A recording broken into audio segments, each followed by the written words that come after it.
হরে কৃষ্ণ। তো আমরা প্রতিদিন সকাল থেকে সন্ধ্যা পর্যন্ত, শুধু প্রতিদিন নয়, প্রতিটা সপ্তাহ, প্রতিটা মাস, প্রতিটা বছর এবং আমরা যত দিন পর্যন্ত বাঁচি, আমরা কিছু না কিছু চিন্তা প্রতি মুহূর্তে করি। মন কখনো চিন্তা ছাড়া থাকে না।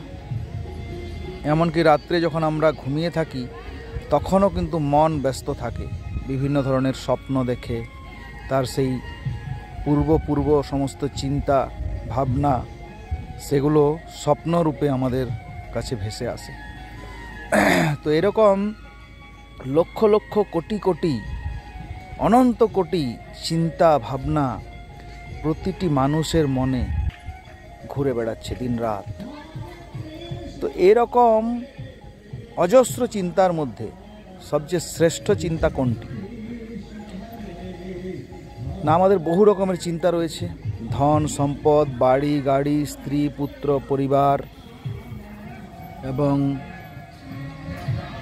রাস্তাঘাট, কত গল্প, বন্ধু বান্ধব, বিভিন্ন ধরনের পুরানো ইতিহাস ঘটনা, এসব আমাদের চিন্তার মানসপটে এসে উদিত হয়। কিন্তু এই সমস্ত চিন্তাগুলো আমাদেরকে প্রকৃত শান্তি প্রদান করতে পারে না। এমন একটা চিন্তা আছে যেটা আমাদের জীবনে পরম প্রশান্তি প্রদান করতে পারে, দিব্য আনন্দ প্রদান করতে পারে।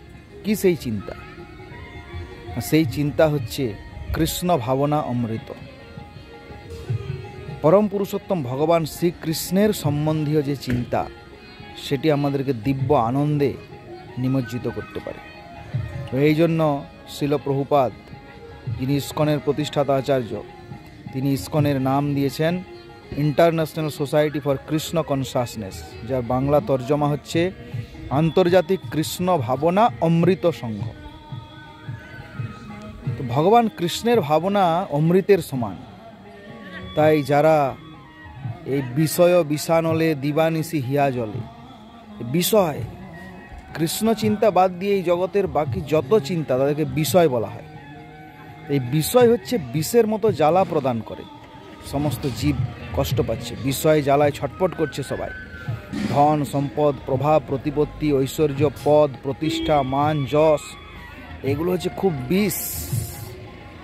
যারা এই বিষের জ্বালা অনুভব করছে, যারা এটা উপলব্ধি করতে পারছে যে বিষয় বিষানলে দিবানিশি হিয়া জলে, তরিবারে না কইনু উপায়, কি উপায়ে আমি এখান থেকে উদ্ধার পাব, তাদের কাছে আমাদের বিনম্র অনুরোধ যে আপনারা আপনাদের চিন্তার মধ্যে কৃষ্ণকে নিয়ে আসুন।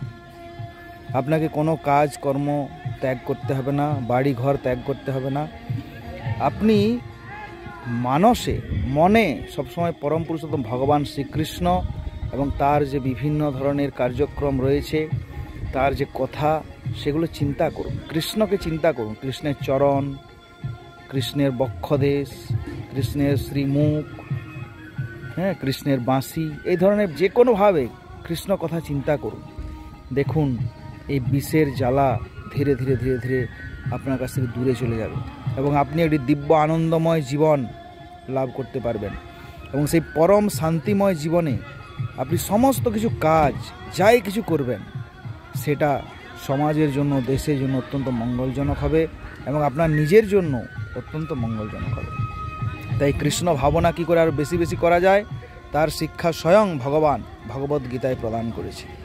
সেই জন্য আপনারা আসুন, যে কেউ, জাতি ধর্ম বর্ণ দলমত নির্বিশেষে যে কেউ এই কৃষ্ণ ভাবনার অমৃত লাভ করতে পারে।